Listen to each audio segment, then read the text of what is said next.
Welcome back to our Social Media Marketing for Nonprofits short course by Nonprofit Marketing 101. I'm Brandon, and I'm so glad to see you continuing this journey toward amplifying your mission. In our first session, we focused on the why, defining your SMART goals so that every post has a purpose.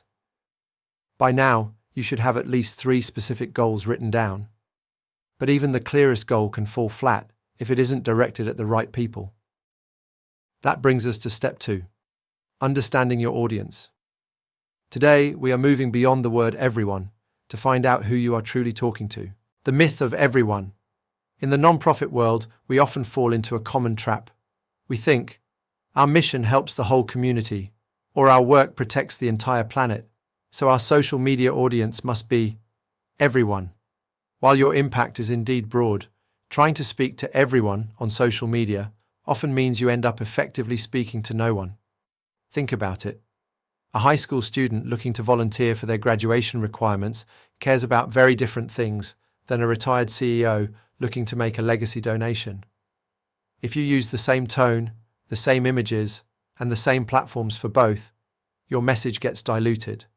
It becomes digital noise. Understanding who you are trying to reach with each specific message is like having a clear destination for your journey. It helps you choose the right words, the right imagery, and, crucially, the right social media platform.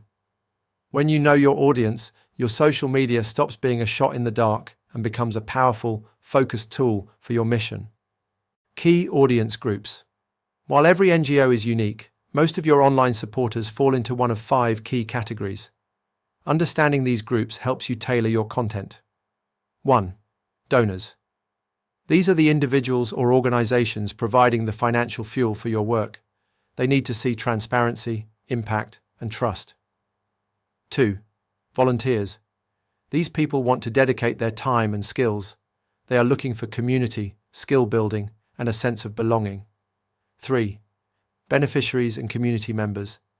These are the people directly impacted by your mission.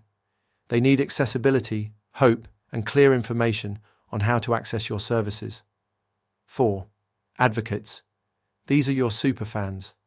They may not give money, but they are passionate about your cause and will share your message with their own networks. 5. Partners. These are other NGOs, businesses, or government agencies. They are looking for professional alignment and collaborative impact. You don't need to reach all of them in every post. In fact, you shouldn't.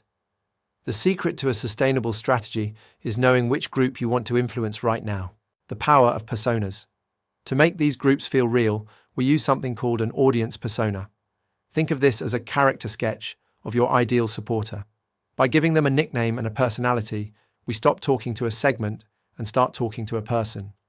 Let's look at 2 specific examples to see how this works. Example 1.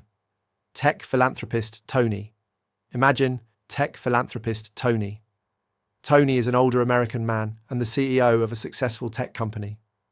Beyond your mission, Tony is interested in innovation and corporate social responsibility. He wants to see a measurable difference in education.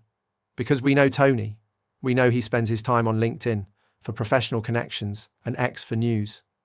He isn't looking for heartstring stories.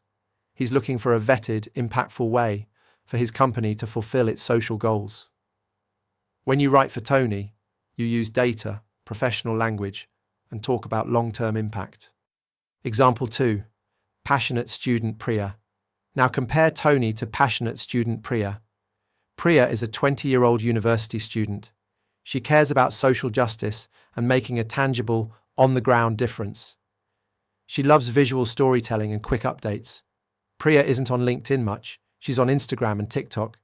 She wants to see photos of other volunteers. She wants to know what skills she can learn. And she wants to see the direct, immediate impact of her efforts. When you write for Priya, you use emojis, vibrant visuals, and a tone that is energetic and inclusive. Do you see the difference? You are talking about the same nonprofit, but you are telling 2 different stories to meet 2 different needs. Now it's your turn to put this into practice.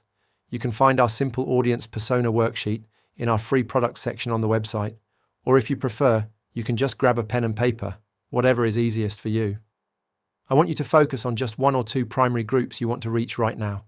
As you fill this out, ask yourself: 1. What is their nickname? 2. What are their interests beyond my mission? This helps you find common ground. 3. Which platforms do they actually use? Don't waste time on TikTok if your audience is only on LinkedIn. 4. What specific problem or need does your NGO address for them? Maybe for a donor, the problem you solve is their desire to be part of something bigger. For a volunteer, the problem you solve is their need for meaningful weekend activities. Don't rush this exercise.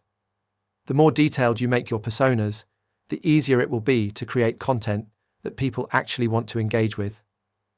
Remember, your impact is too important to be lost in the noise. By speaking directly to the hearts of the right people, you are turning the virtuous cycle we talked about earlier into a reality. In the next video, we're going to take what we've learned about our goals and our audience and apply it to the digital world. We'll be diving into Step 3, Introduction to Social Media Platforms, where we will help you decide exactly where your nonprofit should and shouldn't be spending its time. I'll see you in Step 3.